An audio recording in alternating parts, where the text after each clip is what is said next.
하나님께서 이 찬양을 통하여 우리에게 깊은 영적인 소망을 주셨는 줄로 굳게 믿습니다. 오늘 6월 두 번째 주일 함께 예배하시는 모든 우리 형제 자매님들을 우리 구주 예수 그리스도 이름으로 다시 한번 환영하고 또 축복합니다. 우리 옆에 계신 분들과 함께 한번 또 인사 나누십시오. 사랑합니다. 평안하십시오. 이렇게 한번 인사 나누겠습니다. 사랑합니다. 평안하십시오. 할렐루야. 그리고 또 한번 이렇게 한번 인사 나누십시오. 이런 노래도 있어요.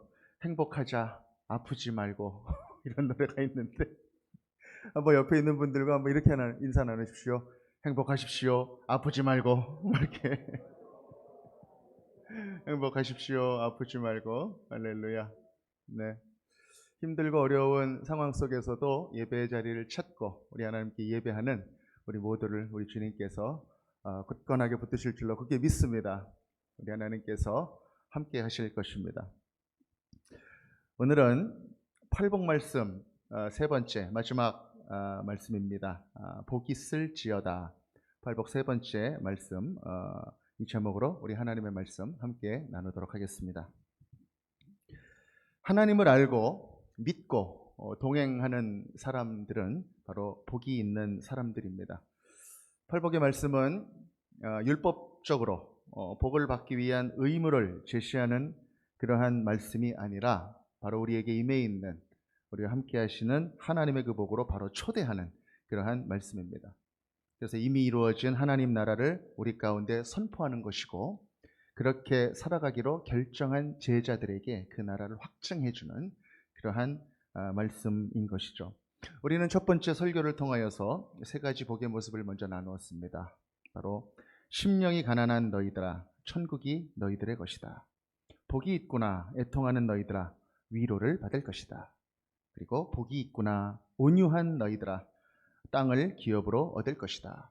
그리고 지난주 두 번째 설교를 통하여 또 세 가지 복의 모습을 함께 나누었습니다. 복이 있구나 의에 줄이고 목마른 너희들아 너희들이 배부를 것이다. 그리고 복이 있다 긍휼히 여기는 너희들아 긍휼히 여김을 받을 것이다. 그리고 복이 있구나 마음이 청결한 너희들아 하나님의 얼굴을 보게 될 것이다. 오늘은 그 이후에 이제 일곱 번째, 여덟 번째 말씀 두 개의 복의 모습을 함께 나누도록 하겠습니다. 우리 마태복음 5장 9절 함께 읽겠습니다. 시작. 화평하게 하는 자는 복이 있나니 그들이 하나님의 아들이라 일컬음을 받을 것임이요. 아멘. 화평하게 하는 자, 화평이라고 하는 것은 화목하고 평화가 있는 것을 말합니다. 샬롬, 그렇죠? 영어로는 우리가 피스 이렇게 얘기를 합니다. 화평하게 하는 자를 영어 성경 NIV에 보니까 피스메이커 이렇게 기록하고 있습니다. 피스메이커. 헬라어로도 그렇게 표기를 하고 있습니다. 헬라어로는 에이레노 포이오스라고 하는 말을 썼는데 이 평화라는 말을 뜻하는 에이레네라고 하는 말과 만들다라고 하는 뜻의 포이에오 이 두 개가 합쳐진 말이 에이레노 포이오스, 그러니까 평화를 만드는 사람, 말 그대로 피스메이커를 말하고 있는 것이죠. 여러분 어떠십니까? 여러분 삶 속에 늘 평화가 필요하시죠? 평화를 우리가 원하면서 살아갑니다. 우리 마음속의 평화. 그런데 요즘 우리가 살 때 보면 여러 가지 이유들로 인하여서 우리 마음속의 평안이 좀 사라질 때가 많이 있는 것 같습니다. 외부적인 세상의 모습도 그렇고 또 정치적인 이유 때문에도 그렇고 또 국제적인 여러 가지 크고 작은 어려움들 때문에 그런 일들이 우리에게 있는 것 같습니다. 또 우리들의 개인적인 그 삶들은 어떻습니까? 여러분들 가정에 여러분들 평안함이 있으시죠? 할렐루야. 네, 고개를 끄덕끄덕 거리시는 분들도 있는데 또 그렇지 못하신 분들도 있고 네, 괜히 물어봤다 싶은 그런 생각도 좀 들고 네, 가정에 평안이 있어야 되는데 그렇죠? 어느 집이나 식구들 사이에 보면 성격이 참 다양한 것 같습니다. 저도 가끔 그런 생각을 하거든요. 우리 집 애들 보면 같은 부모 밑에서 태어났는데도 참 다르다 그런 생각을 하게 됩니다. 어떤 아이는 좀 이렇게 유순하고 또 그런 성품이 있는가 하면 또 어떤 아이는 또 좀 뾰족하고 좀 그런 성격이 좀 있기도 합니다. 그래서 때에 따라서 좀 긴장이 생기기도 하고 좀 평안이 깨지는 그런 일들도 있곤 하죠. 또 어느 집이나 아이가 성장해서 한 중학교, 중딩 정도 되면 가정에 또 평안이 사라지는 때가 또 많이 있습니다. 왜 그러냐면 사춘기가 오기 때문에 그런 거죠. 애가 점점 말이 사라지다가 어느 날 갑자기 입을 꾹 닫고 눈빛이 이렇게 변합니다. 그리고 투덜이가 됩니다. 모든 삶의 조건들, 그것들이 불만의 조건이 되는 것이죠. 다 바뀌는 것입니다. 근데 그뿐만이 아니고 애들만 그런 게 아니고 어른도 그렇습니다. 어른도 살다 보면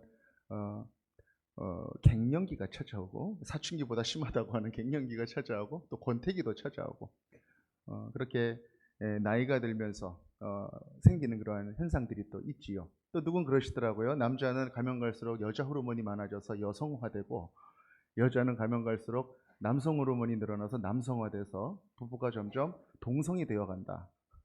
그래서 애정으로 살아간다기보다는 우정으로 살아간다 뭐 이런 말도 있는데, 그렇게 비슷하게 되다 보니까 또 원치 않았던 그런 또 부딪힘이 있을 수도 있고 그렇습니다.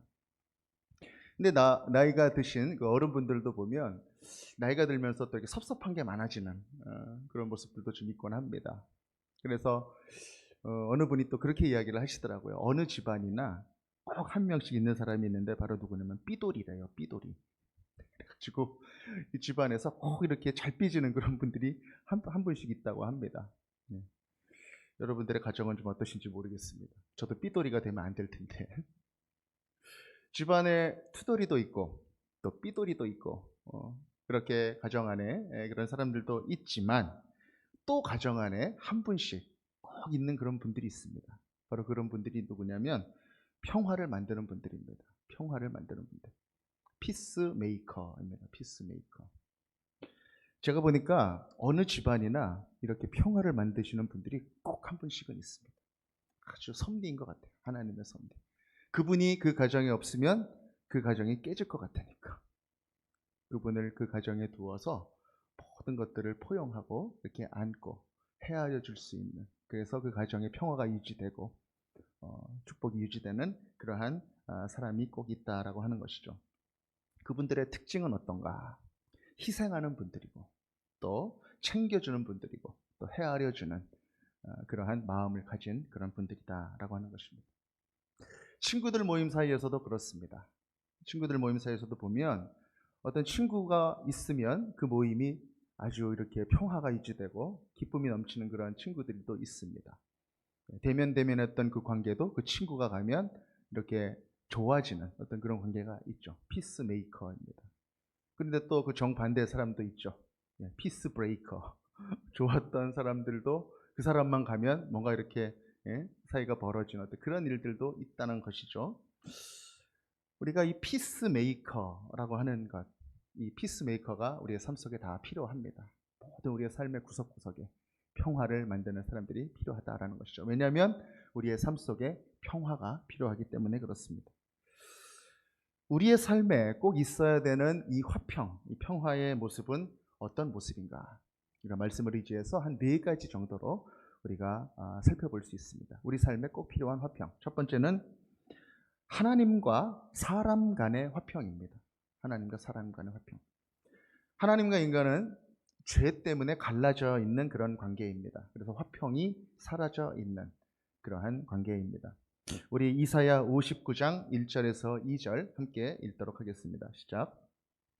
여호와의 손이 짧아 구원하지 못하심도 아니요 귀가 둔하여 듣지 못하심도 아니라 오직 너희 죄악이 너희와 너희 하나님 사이를 갈라놓았고 너희 죄가 그의 얼굴을 가리어서 너희에게서 듣지 않으시게 함이니라. 아멘.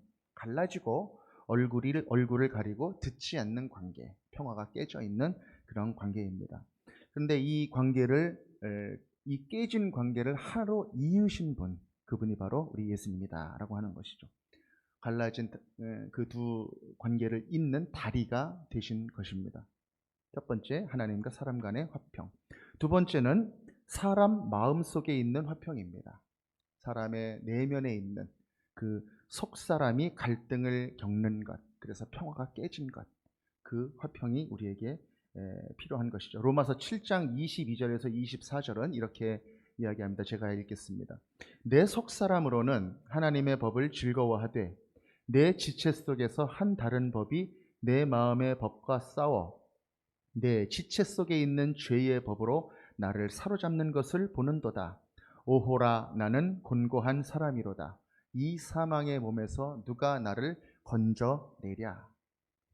아멘. 하나님의 법과 죄의 법이 우리 안에서 싸운다라고 하는 것이죠. 죄의 법이 우리를 사로잡는다. 그래서 사도 바울이 어떻게 고백합니까? 나는 참 곤고한 사람이다. 참 비참한 사람이다. 이 곤고함을 어떻게 우리가 극복하고 평화로 나아갈 수가 있습니까? 바로 예수 그리스도 안에 있는 생명의 성령의 법으로 그것이 가능하다라고 하는 것입니다. 우리를 성령의 사람으로 살아가게 하시는 그 예수 그리스도 안에서 이 평화를 우리가 얻을 수 있다라고 하는 것이죠. 사람 마음속의 화평입니다. 세 번째는 어떤 화평입니까? 바로 믿는 성도 간의 화평입니다. 성도 간의 화평. 마태복음 5장 23절에서 24절 보면 예물을 드리러 가다가 형제의 원망 들을 만한 것이 생각나거든 그 예물을 거기에 두고 가서 그 친구와 사화하고 잘 관계를 회복하고 나서 다시 와서 예물을 드려라. 그렇게 이야기하고 있다라고 하는 것이죠.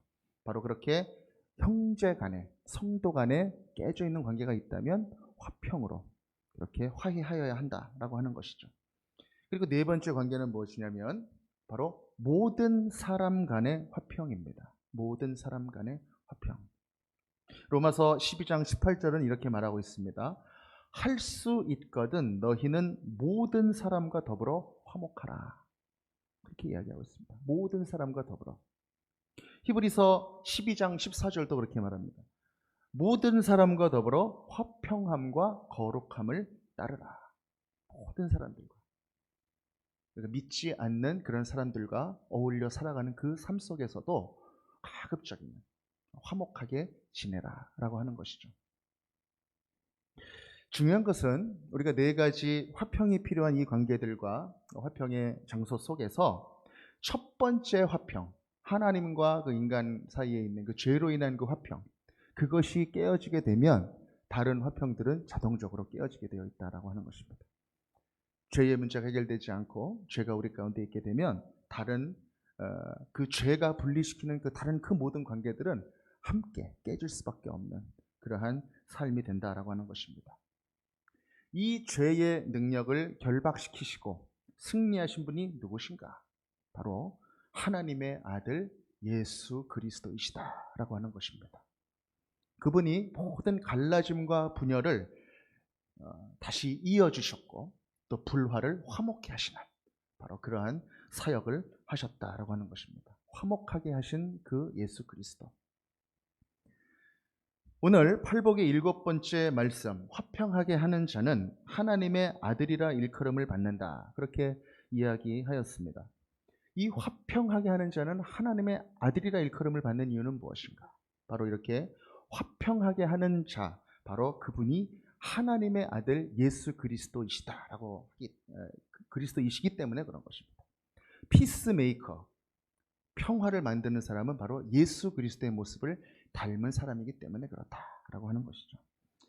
예수님은 그렇다면 어떻게 깨지 있는 관계 속에서 화목을 만드셨는가? 요한일서 2장 2절 말씀 우리 함께 읽겠습니다. 시작. 그는 우리 죄를 위한 화목 제물이니 우리만 위할 뿐 아니요 온 세상의 죄를 위하심이라. 아멘. 예수님의 모습은 어떤 모습인가? 바로 화목 제물의 모습이다 라고 하는 것입니다. 모든 죄를 혼자 뒤집어 쓰고 죽으신 대속의 어린 양, 그분이 바로 예수 그리스도의 모습이다 라고 하는 것입니다. 하나님과 인간 사이 그 갈라진 틈을 메꾸실 뿐만 아니라 인간과 인간 사이에 생긴 모든 그 막는 담을 허시고 평화를 만드신 그 예수님, 대속의 십자가를 지신 그 모습이 우리 구주 예수 그리스도이시다라고 하는 것이죠. 자기 잘못이 아닌데도 자기 잘못인 것처럼 그렇게 잠잠히 희생하시면서 변명하지도 않으시고 십자가의 길로 가신 그 예수님처럼 저마다의 십자가를 지고 평화를 만들기 위해 애쓰는 사람, 그 사람이 바로 작은 예수님이요 하나님의 아들이다 라고 하는 것이 바로 오늘 이 말씀의 의미인 것입니다. 평화를 만들기 위해 헌신하고 애쓰고 감수하고 희생하고 기도하는 그 사람, 바로 그 사람이 하나님의 아들 그 예수의 모습을 닮은 사람이다 라고 하는 것입니다. 사랑하는 여러분, 이 자리에서 함께 예배하는 우리 한 사람 한 사람의 마음 속에 이 예수 그리스도의 마음이 가득 차기를 간절히 축복합니다. 그 대속의 마음으로 우리가 살고 있는 그 모든 삶의 자리에서 평화를 만들어 나가는 그런 피스메이커들이 되시기를 간절히 축복하는 것입니다. 이 평강을 위하여 우리를 한 몸으로 불러주신 분이 바로 우리 예수 그리스도이시기 때문에 그런 것입니다. 이 평화를 위하여. 우리 다 같이 골로새서 3장 15절 말씀 함께 읽겠습니다. 시작. 그리스도의 평강이 너희 마음을 주장하게 하라. 너희는 평강을 위하여 한 몸으로 부르심을 받았나니 너희는 또한 감사하는 자가 되라. 아멘. 평강이 주장하는 공동체, 평강을 위하여 한 몸으로 부르심 받은 그 공동체, 그리고 날마다 감사하며 나아가는 그 공동체를 통하여 평강의 하나님은 하나님의 일들을 이루어 가실 것이다 라고 하는 것입니다. 우리 함께 또 히브리서 13장 20절에서 21절 상반절까지 함께 읽겠습니다. 시작. 양들의 큰 목자이신 우리 주 예수를 영원한 언약의 피로 죽은 자 가운데서 이끌어내신 평강의 하나님이 모든 선한 일에 너희를 온전하게 하사 자기 뜻을 행하게 하시고 그 앞에 즐거운 것을 예수 그리스도로 말미암아 우리 가운데서 이루시기를 원하노라. 아멘. 평강의 하나님께서 모든 선한 일에 그 부르신 그 공동체를 온전하게 하셔서 자기의 뜻을 행하게 하시고 그 앞에 즐거운 것을 그 우리 가운데 이루어 가신다라고 하는 그 말씀. 평강의 하나님이 우리를 통하여 이루어 가신다라고 하는 것입니다. 이 피스메이커, 평화를 만드는 사람, 이 말을 생각할 때 제 머리에 좀 떠오르는 그런 한 이야기가 있습니다. 언젠가 제가 새벽 기도 시간에 좀 나누었던 것 같은데 한번 여러분들과 함께 나누기를 원합니다. 어느 한 교회에 강대상 앞에 이렇게 양탄자가 깔려 있었다고 합니다. 그런데 그 양탄자 밑에다가 어느 날 어느 사람이 똥을 한 바가지 싸놓고 도망갔다고 합니다. 똥을 싸놓고 양탄자를 덮어놓으니 그 안에 이제 똥이 퍽퍽 이제 썩어가기 시작을 했습니다. 그런데 냄새가 나고 난리가 났는데 어느 한 집사님이 그곳에 왔답니다. 와가지고 그걸 이렇게 들춰보더니 그 똥이 있으니까 어떻게 했냐면 여기 누가 똥 쌌다 그러고 그냥 가버렸답니다. 그래가지고 그 순간에 모든 교인들이 누가 여기다 똥을 싸놨구나 이것을 알게 됐다고 합니다. 근데 똥을 치우지는 않았습니다. 그런데 잠시 후에 한 집사님이 그곳에 오셔가지고 두리번거리면서 그랬다는 거예요. 아까 여기 김 집사가 좀 왔다 갔다 했는데 그랬답니다. 그러면서 딱 가버렸답니다. 그랬더니 그 말을 듣고 모든 교회의 김 집사님들이 동시다발적으로 다 상처를 받아버렸답니다. 그런데도 아무도 똥을 치우지는 않았습니다. 그런데 그곳에 한 장로님이 이렇게 오셔서 딱 열어보고 이렇게 냄새를 맡아보시더니 이렇게 말씀하셨대요.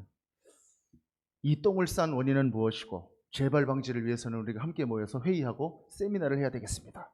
우리 세미나 모임을 갖도록 하겠습니다. 그러면서 그렇게 세미나 모임 하러 또 가버리셨다고 합니다. 똥은 여전히 폭폭 이어가고 있었습니다. 그래 또 한 권사님이 이렇게 오시더니 그 양탄자를 이렇게 보더니 주여, 아주 믿음이 좋으신 분이었나 봐요. 주여 그러시더니 기도가 부족했어. 우리 기도해야 돼. 그러면서 기도팀 꾸려가지고 또 기도하러 기도원으로 가버리셨답니다. 똥은 여전히 계속 그 자리에 있었습니다. 그런데 한 집사님이 그 자리에 이렇게 와서 똥을 이렇게 보시더니 조용하게 뒤로 가서 쓰레바지하고 빗자루를 가지고 와서 잘 그거를 다 쓸어 담아가지고 화장실에다 갖다 버리고, 그리고 물걸레를 잘 이렇게 가지고 와서 잘 빡빡빡 여러 번 이렇게 닦고, 또 그리고 양탄자는 똥이 묻어 있지 않았겠습니까? 그 집으로 가지고 가서 또 잘 그렇게 세탁기에다 또 잘 빨고, 그리고 가지고 와가지고는 깨끗한 곳에 쫙 뿌려놓고, 집에서 아껴가지고 잘 쓰지도 않는 그 고급 향수 이거를 가져다가 거기다가 칙칙 두 번을 착 뿌렸답니다. 그랬더니 그 자리에 좋은 냄새가 이제 싹 이제 올라오는 거죠. 그러면서 아무 일도 없었다는 듯이 자기 자리에 가가지고 이렇게 기도를 하고 있었답니다. 그 광경을 지켜보던 그 똥 싼 성도가 그 집사님을 찾아갔대요. 그러면서 눈물을 펑펑 흘리면서 이 똥 내가 쌌다고, 내가 잘못했다고, 나 용서해 달라고, 다시는 안 그러겠다고, 그렇게 그 집사님에게 가서 이야기를 했다는 것입니다. 그러면서 두 사람이 아무 말 없이 얼싸안고 펑펑 울면서 이렇게 있었다라고 하는 것이죠. 여러분, 교회의 문제는 이렇게 해결이 되는 것이고, 교회의 평화는 이렇게 만들어지는 것입니다. 내 잘못이 아닌데 내 잘못인 것처럼, 그렇게 피스메이커 예수님의 모습처럼 대속의 모습을 가지고 나아갈 때에 바로 마음의 병이 고쳐지고 마음의 벽이 무너지게 되는 것입니다. 그 모습이 바로 예수님을 닮은 모습이다라고 하는 것이죠. 하나님과 인간 사이에 평화를 만드신 화목제물 예수님의 모습, 바로 그것이 이 피스메이커의 모습이다라고 하는 것입니다. 우리 한 사람 한 사람 부족하고 연약하지만 이런 피스메이커의 모습이 되기를, 대속의 모습이 되기를 예수 그리스도 이름으로 간절히 축원합니다. 우리 함께 마태복음 5장 10절 말씀 함께 읽겠습니다. 시작. 의를 위하여 박해를 받은 자는 복이 있나니 천국이 그들의 것임이라. 아멘. 의를 위하여 박해를 받은 자는 복이 있나니 천국이 그들의 것이다. 이 박해를 받았다라고 하는 이 말을 헬라어로 데디오그메노이라고 하는 그런 말을 썼습니다. 데디오그메노이라고 하는 말을 썼는데, 이 추적하고 핍박하다라고 하는 그 뜻을 가지고 있는 디오코라고 하는 동사를 썼다고 하는데 아주 문법적으로 복잡합니다. 이렇게 쓰인 거라고 해요. 현재 완료 분사 수동의 형태라고 합니다. 헬라어로. 그러니까 영어로 말하면은 이런 식인 거죠. having been persecuted 이런 뜻입니다. 그러니까 현재 완료 진행형 뭐 이런 거랑 비슷한 거예요. 복잡합니다. 근데 어쨌든 뜻을 헤아려 보면 이런 거예요. 그러니까 전에도 핍박을 받았고 계속 지금까지 이어지고 있는 그 핍박 속에 있는 그 핍박이다라고 하는 뜻이죠. 그 핍박이 과거에서부터 계속 지금까지 이어지고 있는 그런 핍박이라고 하는 뜻입니다. 그래서 의를 위하여 핍박을 받은 그 핍박을 계속 견디어온 사람, 어느 한순간에 핍박을 받고 끝난 게 아니라 계속 견디어온, 지속되어 온 그러한 핍박을 이야기하고 있다라고 하는 것이죠. 왜 그렇게 핍박을 견뎠는가? 바로 의 때문에, 하나님의 의 때문에 그렇게 견뎠다라고 하는 것입니다. 여러분, 그렇다면 왜 의를 추구하고 의를 구하는데 박해가 있는가? 왜 의를 구하고 의를 추구할 때 박해가 있을 수밖에 없는가? 그 이유는 바로 우리가 의를 이루고자 하는 그 환경이 바로 불의한 그런 환경이기 때문에 그런 것입니다. 죄로 인해 오염된 그 곳, 그 환경 가운데에서 우리가 의를 구하려고 애쓰기 때문에 필연적으로 그 안에는 부딪힘이 생길 수밖에 없고 갈등과 고난이 일어날 수밖에 없다라고 하는 것이죠. 그래서 예수님께서는 말씀하시는 것입니다. 전에도 이 불의한 세상 속에서 하나님의 말씀을 받아 전했던 그 선지자들이 박해를 받았었고, 그리고 지금도 이 의를 이루고자 하는 사람들은 고난이 있을 수밖에 없다. 그 말씀을 지금 마태복음 5장에서 하고 계시는 것이죠. 우리 5장 11절에서 12절 말씀 또 함께 읽도록 하겠습니다. 시작.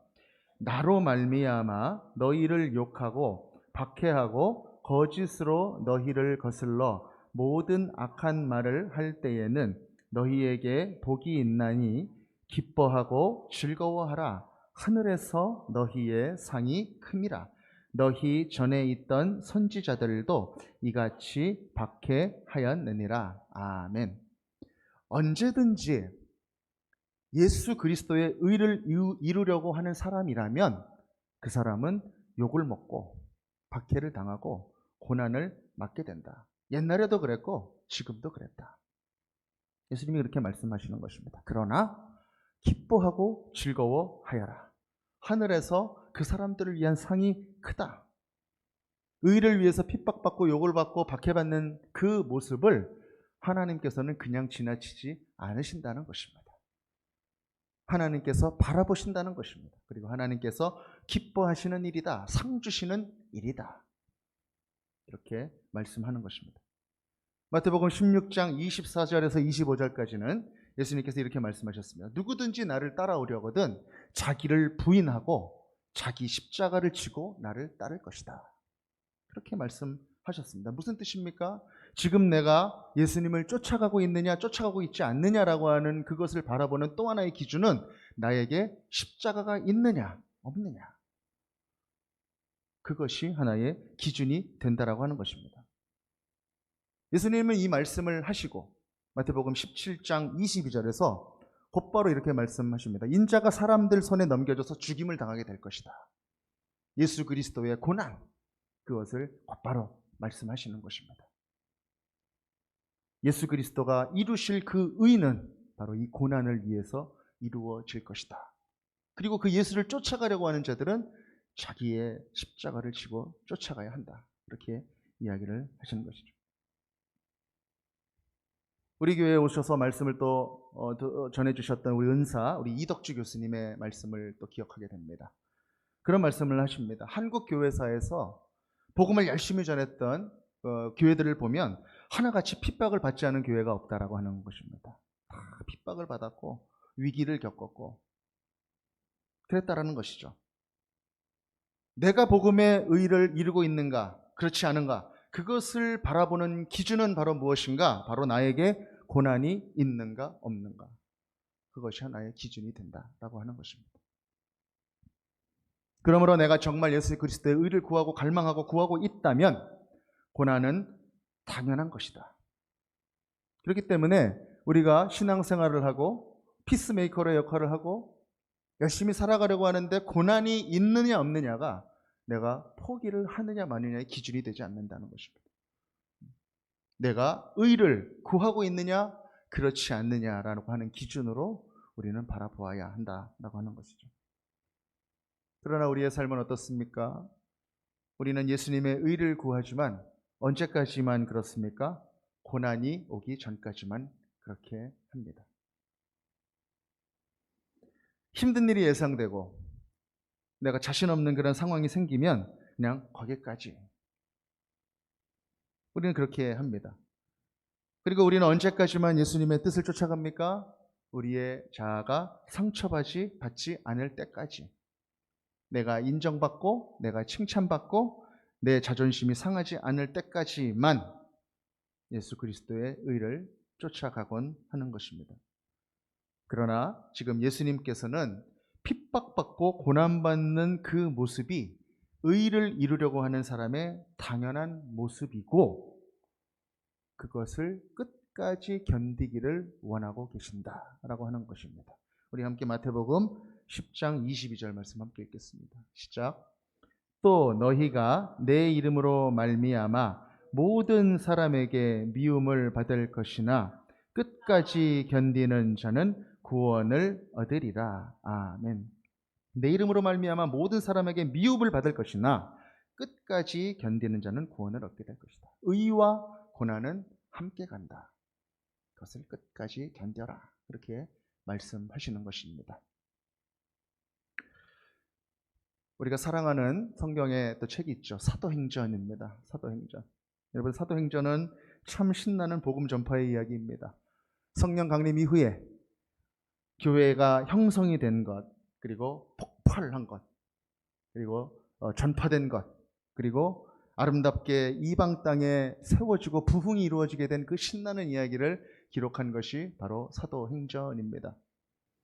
복음을 위해 활약한 사도들의 모습이 많이 기록이 되어 있습니다. 그래서 사도행전입니다. 액츠 영어로. 사도들이 행한 이야기. 그러나 또 이것을 우리는 성령행전이라고도 하죠. 사도들을 움직이고 사도들을 땅끝까지 가게 하신 그 성령이 하셨던 그 일. 그래서 사도행전을 성령행전이라고 하기도 합니다.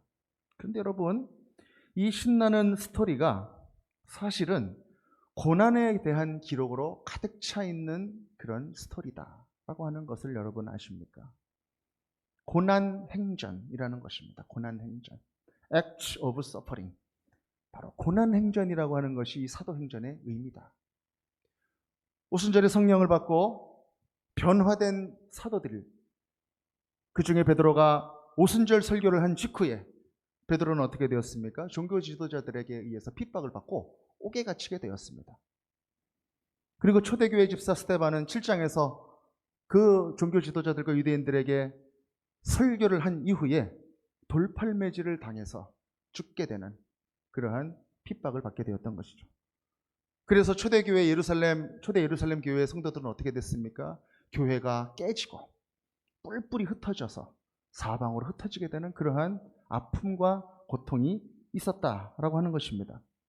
그뿐만 아니라 예수를 믿는다는 이유로 그들이 가 있는 그 이방 땅에게까지 쫓김을 받아서 그곳에 가서 고발당하고 또 심지어 죽기까지 했었던 그런 일들이 바로 사도행전에 기록이 되어 있다는 것이죠.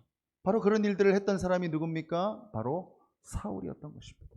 끝까지 쫓아가서 그들을 참소하고 그들을 옥에 가두고 죽게까지 했었던 그 사람이 바로 사울이었다는 것이죠.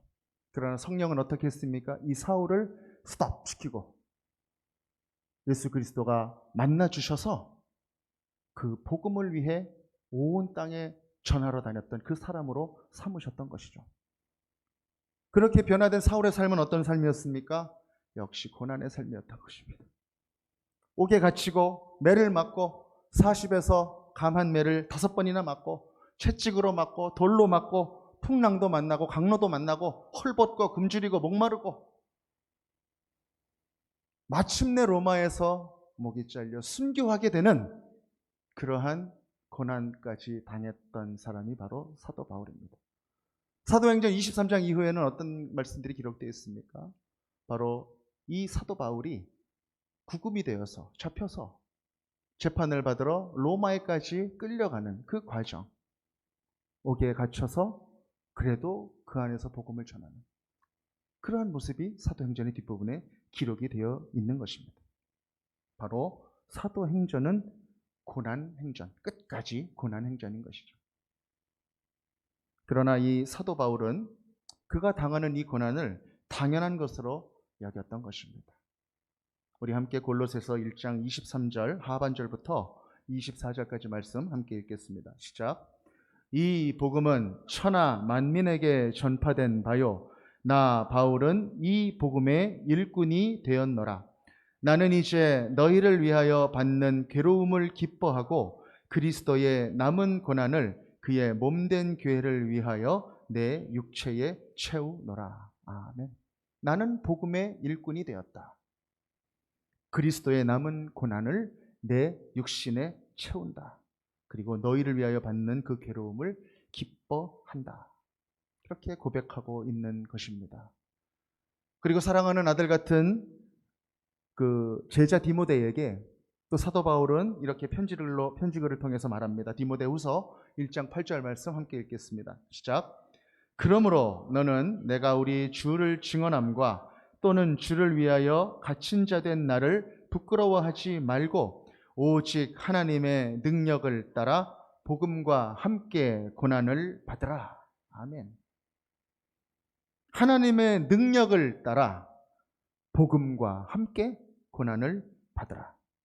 하나님의 능력이 가는 곳까지, 하나님의 능력으로 복음으로 이끄시는 그 곳까지, 그 자리가 고난의 자리라고 하여도 거기까지 따라가라. 그렇게 사도 바울은 이야기하고 있는 것입니다. 그렇습니다. 사도행전은 고난행전입니다.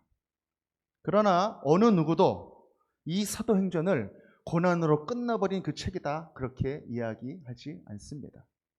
왜냐하면 이 고난은 바로 복음을 위한 고난이었고, 이 고난은 의를 위한 고난이었고, 성령께서 이끌고 가셨던 그 사람들, 성령께서 일하신 그 역사였기 때문에 그랬던 것입니다. 그곳에 고난이 있었더라도 그곳에 의가 있었고 복음이 있었기 때문에, 그 고난이 그곳에 있었기 때문에 그랬던 것입니다. 그 고난은 바로 하나님이 당하신 고난이었고 예수님이 당하신 그런 고난이었다라고 하는 것입니다. 그래서 로마서 8장 16절에서 17절은 이렇게 이야기합니다. 제가 읽겠습니다. 성령이 친히 우리의 영과 더불어 우리가 하나님의 자녀인 것을 하시나니 자녀이면 또한 상속자, 곧 하나님의 상속자요 그리스도와 함께한 상속자니 우리가 그와 함께 영광을 받기 위하여 고난도 함께 받아야 할 것이니라. 아멘. 우리가 하나님의 자녀라면 그리스도와 함께한 상속자이다. 그러므로 우리는 함께 영광도 받고 함께 고난도 받는 그러한 하나님의 자녀다. 그렇게 이야기하고 있는 것입니다. 예수를 위해 받은 이 고난에 대해 팔복 말씀을 분명히 함께 들었을 베드로는 또 이렇게 베드로전서에서 이야기합니다. 4장 12절에서 13절까지 제가 읽겠습니다. 사랑하는 자들아, 너희를 연단하려고 오는 불시험을 이상한 일 당하는 것 같이 이상히 여기지 말고 오히려 너희가 그리스도의 고난에 참여하는 것으로 즐거워하라. 이는 그의 영광을 나타내실 때 너희로 즐거워하고 기뻐하게 하려 함이라. 아멘. 그리스도의 고난에 참여하는 것으로 즐거워하라. 그리고 이제 베드로는 베드로전서 3장 14절부터 15절까지 마치 이 팔복의 말씀을 반복하듯이 또 이렇게 이야기하고 있습니다. 우리 14절, 15절 함께 읽겠습니다. 시작. 그러나 의를 위하여 고난을 받으면 복 있는 자니 그들이 두려워하는 것을 두려워하지 말며 근심하지 말고 너희 마음에 그리스도를 주로 삼아 거룩하게 하고 너희 속에 있는 소망에 관한 이유를 묻는 자에게는 대답할 것을 항상 준비하되 온유와 두려움으로 하고. 아멘. 역시 고난받고 로마에서 십자가에 거꾸로 달려 죽었던 이 베드로, 이렇게 고백하고 있는 것입니다. 의를 위하여 고난을 받으면 복 있는 자다. 이 복은 어떤 복일까요? 바로 마태복음 5장 10절에서 이야기하고 있는 그 복인 것입니다. 천국이 그 사람의 것이다. 하나님의 나라가 그에게 속해져 있는 복이다. 팔복 말씀을 맺고자 합니다. 예수님의 말씀하신 이 팔복, 시작은 어떻게 되었습니까? 심령이 가난한 자는 하나님의 나라가 너희들의 것이다. 이 천국을 소유한 복으로 시작을 하여서 이 8번째 복, 의를 위하여 박해를 받은 자, 그 사람도 천국을 소유한 자다.